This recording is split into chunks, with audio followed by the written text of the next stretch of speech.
Along with society, the church is changing. We have seen a steady decline. Think back to what it was like, where the Word of God was held with reverence and esteem and honour. That this was what led to what we did, the very Word of God. And the change program is impacting the church, little by little, bit by bit. 1 Corinthians 5 verse 6. Paul, in the context there, is addressing sin in the church.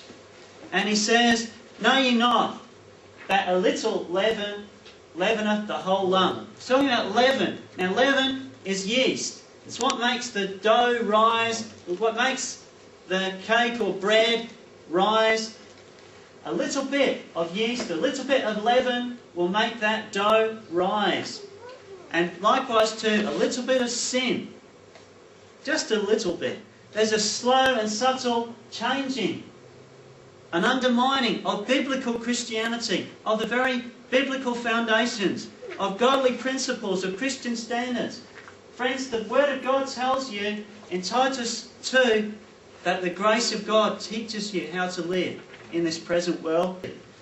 Fact is that the change program is pervading the church, the very church of the living God.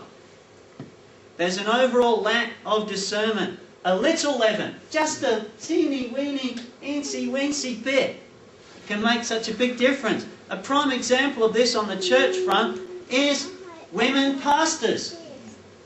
Women pastors, the feminist movement has pushed this agenda and many churches have fallen for it, despite it being contrary to the Word of God, contrary to God's plain directives about men and women and roles and order in the church. The question is, with anything, is it biblical? What does the Bible say? Or doesn't that really matter anymore? Do God's plain instructions count for anything? Or can we just take it or leave it and choose what bits we please? Does the Bible somehow lose its authority over time? As time goes by, as we just adopt what the world thinks is the right thing, as we adopt what the world is popular and proposing. 1 Corinthians 14 it says, "Let your women keep silence in the churches, for it is not permitted unto them to speak, but they are commanded to be under obedience." There's a contrary move against the Word of God in terms of women in roles of teaching and speaking in a public fashion and taking authority from the godly order. "I suffer not a woman to teach." Why are they doing it? What is going on? What is it? What is going on? Did God's plain instructions mean anything? His Word that instructs about man's role, about a woman's role in the church, in the home, and the relationship of both women and men in a godly manner? Or can we just willy-nilly choose what to obey and what to disobey? Friends, in the last few generations, scripturally defined roles for men and women have been torn apart by the change agents in the homosexual and feminist movements. There's much we could say. Friends, do you believe in the Word of God? The Word of God. Here we have a man, the former Pope. Really, we shouldn't even call him Pope, because Pope means father. And the Bible says, "Call no man father," not one. For whatever his pretend claim is to this, he's kissing a book here. He's kissing the Quran. Can you believe that? People today, do you believe the Bible to be the Word of God? We cannot blatantly disregard the clear teachings of the Word of God. Take it as read. The plain language makes plain sense. We either maintain our belief that the Bible is the Word of God from cover to cover, the preserved, reliable, inspired Word of God, or it isn't. And if it isn't, then we have no assurance of anything. Psalm 11:3 it says, "If the foundations be destroyed, what can the righteous do?" We need the foundations to build our lives upon. And another area of change is the ecumenical movement. The ecumenical movement. Here's the current so-called Pope. Mr. Ratzinger is his name. Or Pope Benedict they call him. We must be separate from the ecumenical movement. from any form of evil or error. The Bible says to come out and be separate. God's Word instructs us not to yoke up in spiritual matters with unbelievers. Yet many churches are tied to the ecumenical movement. They ally themselves with churches that do not preach the biblical plan of salvation. That is why we as a church, and I as a preacher, do not align ourselves with the ministers fraternals or the ecumenical movement, the ecumenical crusades, because they get people going forward at these things and they're counselled by people that may not believe or preach, or churches certainly that do not preach the biblical plan of salvation. Whether they preach that you must keep 7 sacraments in order to make it to heaven for salvation, or whether they preach that you must be baptised in water to be saved, or whatever else they may require. That is another gospel. We won't link ourselves with that. The Bible forbids us to do that.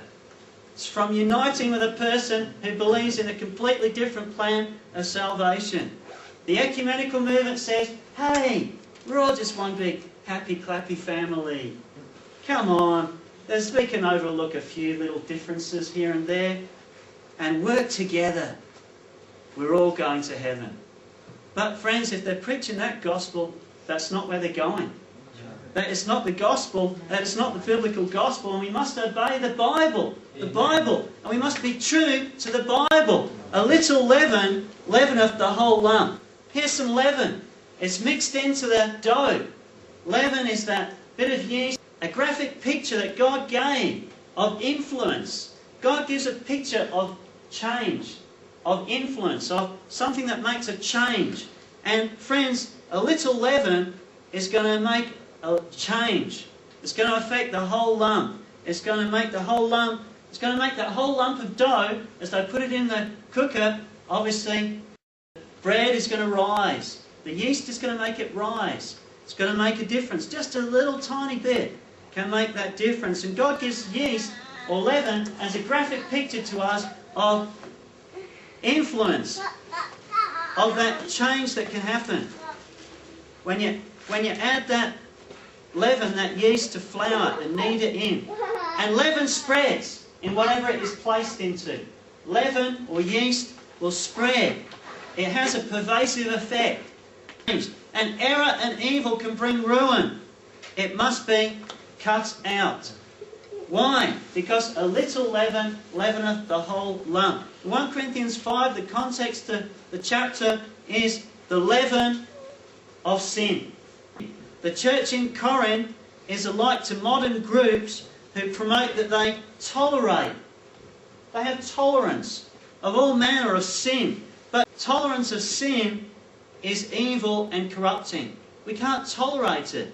We can't tolerate it.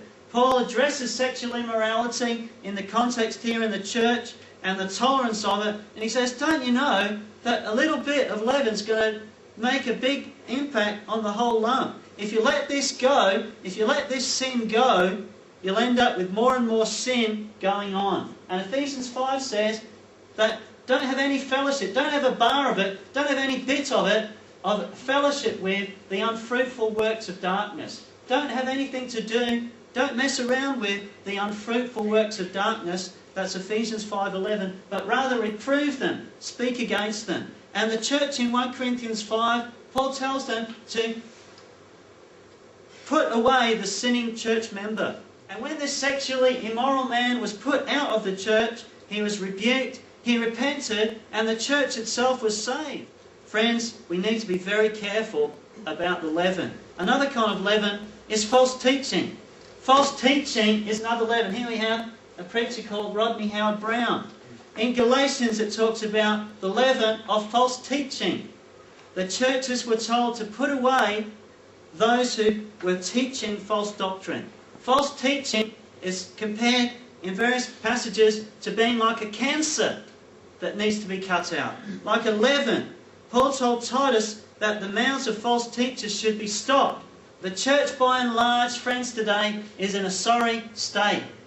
Believe not every spirit, it tells you in the Word of God. Don't believe every spirit. Exercise discernment.